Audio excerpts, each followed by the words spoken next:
కాంగ్రెస్ అగ్రనేత రాహుల్ వాడే భాష మావోయిస్టుల భాషలా ఉందని ప్రధాని మోదీ విమర్శించారు. ఆ కారణం వల్లే కాంగ్రెస్ ఆ పార్టీ మిత్రపక్షాలు అధికారంలో ఉన్న రాష్ట్రాల్లో పెట్టుబడులు రావడం లేదని దుయ్యబట్టారు.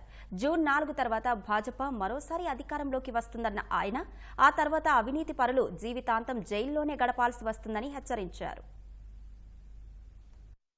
సార్వత్రిక ఎన్నికల ప్రచారంలో భాగంగా జార్ఖండ్, పశ్చిమ బెంగాల్లో నిర్వహించిన బహిరంగ సభల్లో పాల్గొన్న ప్రధాని మోదీ కాంగ్రెస్ సహా ఇండియా కూటమి నేతలపై విరుచుకుపడ్డారు.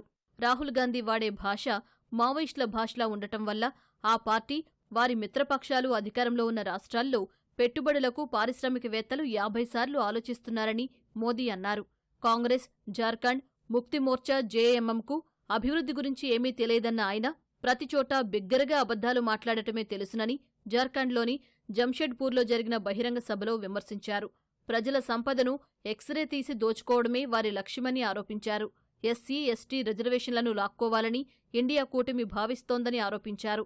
కాంగ్రెస్ కుటుంబ రాజకీయాలకు పాల్పడుతోందన్న ప్రధాని లోక్సభ స్థానాలను తమ పూర్వీకుల ఆస్తులుగా పరిగణిస్తోందని వ్యాఖ్యానించారు. తన తల్లి స్థానమైన రాయ్బరేలీ నుంచి పోటీ చేస్తున్న రాహుల్ను ఉద్దేశించి మోదీ ఈ విమర్శలు చేశారు. పారిశ్రామికవేత్తలు, పెట్టుబడిదారులను రాహుల్ ఎందుకు వ్యతిరేకిస్తున్నారో కాంగ్రెస్ పాలిత రాష్ట్రాల సీఎంలు చెప్పాలని ప్రధాని మోదీ ప్రశ్నించారు. कांग्रेस को, उनके साथियों को जहां जहां उनकी सरकारें हैं, मैं उन मुख्यमंत्रियों को चुनौती देता हूं. ये मेरा पॉलिटिकल स्टेटमेंट नहीं है, ये मेरा चुनावी स्टेटमेंट नहीं है. ये उनके शहजादे आए दिन उद्योगों का विरोध करते हैं, उद्योगपतियों का विरोध करते हैं, निवेश का विरोध करते हैं. आने वाले दिनों में कौन उद्योगपति उनके राज्य में जाकर के पूंजी निवेश करेगा? उन राज्यों के नौजवानों का क्या होगा? सारे निवेशक जो मुझे मिलने आते हैं वो कहते हैं साहब हम इन राज्यों में नहीं जाएंगे क्योंकि वहां तो हमारे विरोधी विचारधारा है, विरोध की विचारधारा है. उद्योगपतियों को गालियां दी जाती है. जो शहजादे की भाषा को सुनकर के कौन उद्योगपति उन राज्यों में आएगा? वो 50 बार सोचेगा कि शहजादे की ये नीतियां है तो उनके मुख्यमंत्री भी वैसा ही करेंगे.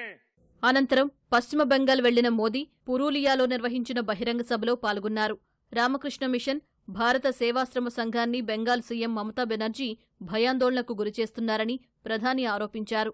ఓటు బ్యాంకు రాజకీయాల కోసం సామాజిక మత సంస్థలపై మమత అక్కసు వెళ్లగక్కుతున్నారని విమర్శించారు. జూన్ 4 తర్వాత కేంద్రంలో మరోసారి తమ ప్రభుత్వం వస్తుందని ధీమా వ్యక్తం చేసిన ప్రధాని అవినీతిపరులను జీవితాంతం జైలు నుంచి బయటకు రానివ్వకుండా చేస్తానని హెచ్చరించారు.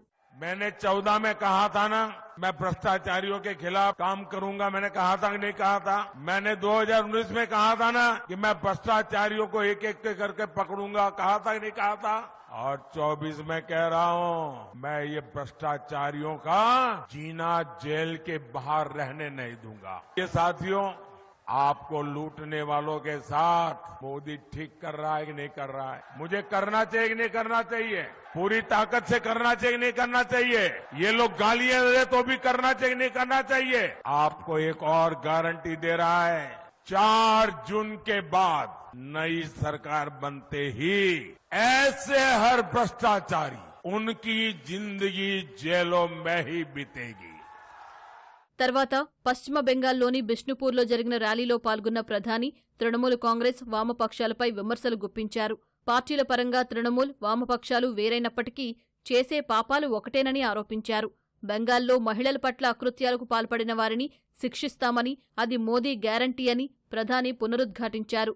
సీఏఏ కింద పశ్చిమ బెంగాల్లో శరణార్థులకు త్వరలో పౌరసత్వం లభిస్తుందని మోదీ హామీ ఇచ్చారు.